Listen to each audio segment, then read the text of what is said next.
A serene beginning. Life by the river had always been Lucy Carter's dream.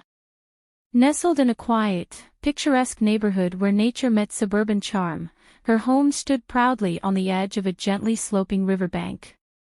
Each morning, sunlight danced across the water like glittering diamonds, casting shimmering reflections onto the walls of her cozy cottage-style house.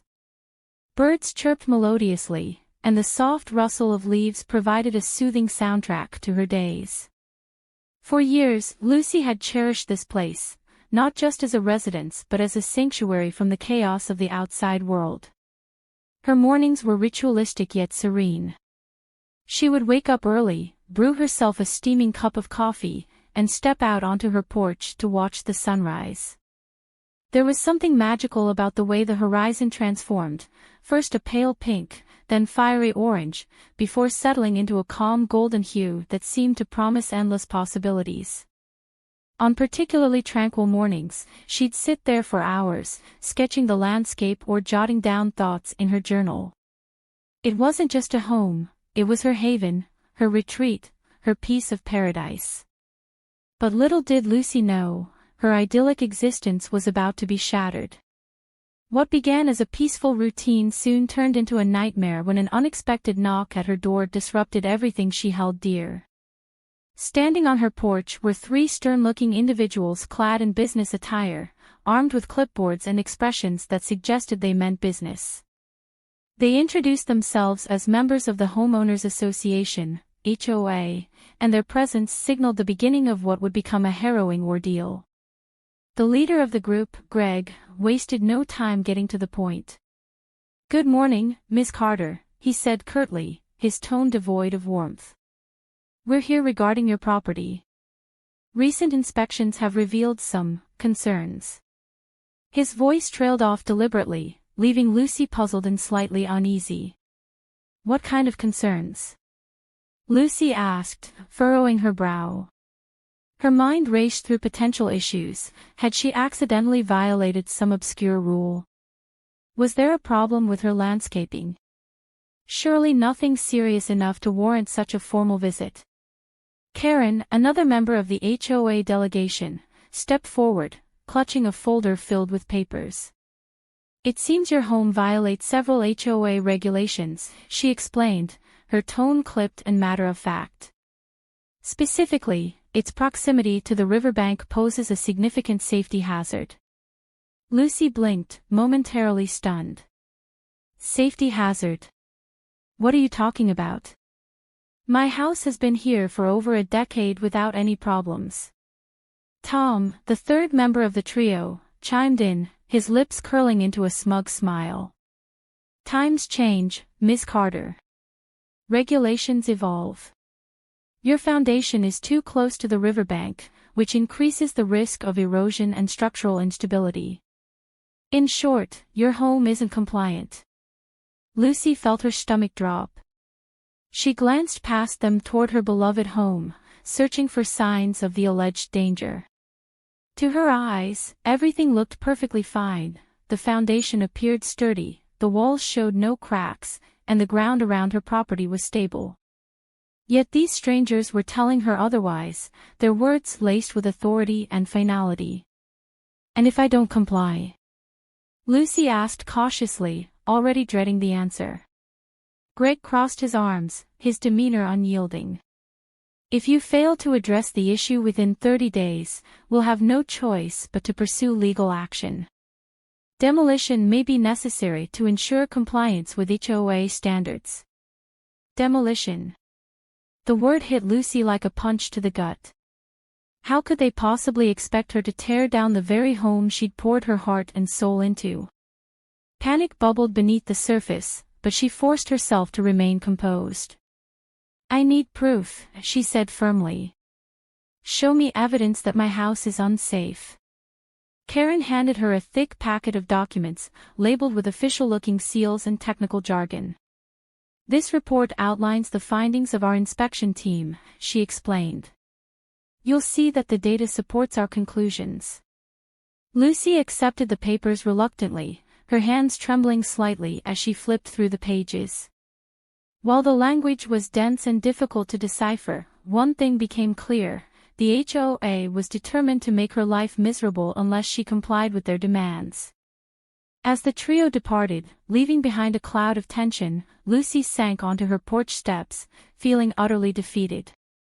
Her perfect little world was crumbling around her, and she had no idea how to fight back against such an imposing force. Desperation and doubt. Over the next few days, Lucy immersed herself in researching the HOA's claims, poring over the report they'd given her in hopes of finding loopholes or inconsistencies. She reached out to local engineers and architects, seeking second opinions on the supposed structural risks. Some agreed with the HOA's assessment, citing minor concerns about long-term stability, while others dismissed the findings as exaggerated or unfounded. The conflicting advice only deepened her confusion and frustration. Her best friend, Sarah, became her confidant during this tumultuous period. A pragmatic and fiercely loyal woman, Sarah listened patiently as Lucy vented her fears and frustrations. Over countless cups of tea, they brainstormed potential solutions, though none seemed viable. Legal battles against HOAs were notoriously costly and drawn out, often favoring the association due to their extensive resources and connections. Hiring a lawyer felt like throwing good money after bad, especially since Lucy couldn't afford to gamble on uncertain outcomes. One evening, as they sat together in Lucy's living room surrounded by piles of paperwork, Sarah broached a sensitive topic. "Have you thought about involving Michael?" she asked hesitantly, referring to Lucy's older brother. Lucy stiffened at the mention of his name. Michael Carter was not just any sibling, he was a renowned judge known for his sharp intellect, unwavering integrity, and formidable reputation in the legal community. To many, he was a symbol of justice incarnate, someone who commanded respect and fear in equal measure. But to Lucy, he was simply her big brother, a protective figure who had always shielded her from life's hardships. "I don't want to bother him," Lucy replied softly, avoiding Sarah's gaze. "He's got enough on his plate as it is. Besides, this feels like such a petty issue compared to the cases he deals with every day." Sarah raised an eyebrow skeptically. "Petty? Lucy, they're trying to take away your home. If anyone can put these people in their place, it's Michael. You shouldn't let pride stand in the way of saving your house." Lucy sighed, torn between her reluctance to burden her brother and the growing realization that she might not win this battle alone. Finally, after much deliberation, she decided to call him. Their conversation started awkwardly, with Lucy stumbling over explanations and downplaying the severity of the situation. But Michael, ever perceptive, quickly picked up on her distress. "Let me get this straight," he said, his voice calm but firm. "They're threatening to demolish your home based on vague allegations. Did they provide concrete evidence?" "Well, sort of," Lucy admitted hesitantly. "But honestly, Mike, I didn't call to bother you. I know how busy you are." Michael cut her off sharply. "Don't worry about that. If anyone thinks they can push you around, they've picked the wrong family. Send me everything you've got. I'll handle it." Relief washed over Lucy, though it was tinged with guilt. She knew Michael wouldn't hesitate to throw himself into the fray, but part of her worried about dragging him into her mess. Still, his assurance gave her hope, a lifeline in an otherwise bleak situation. The power play.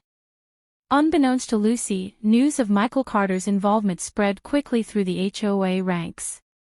At first, Greg, Karen, and Tom dismissed the cease and desist letter as a bluff, convinced that even a judge wouldn't waste his time on such a trivial matter. But as more details emerged about Michael's reputation, including landmark rulings and high-profile victories, they began to realize the gravity of their mistake. Panic set in among the HOA members. Greg called an emergency meeting, where tempers flared and accusations flew. "How could we have missed this?" Karen snapped, pacing the room frantically. "We should have done our homework before targeting her. We assumed she was just another homeowner. Tom retorted defensively. Nobody told us she had a brother like him. Their attempts to backtrack proved futile. Michael filed a countersuit alleging harassment and abuse of power, presenting irrefutable evidence of the HOA's unethical practices. Internal memos revealed deliberate exaggerations of safety risks, while emails exposed collusion between inspectors and board members to inflate fees and intimidate residents. In court, Michael's eloquence and meticulous preparation left the HOA's lawyers scrambling.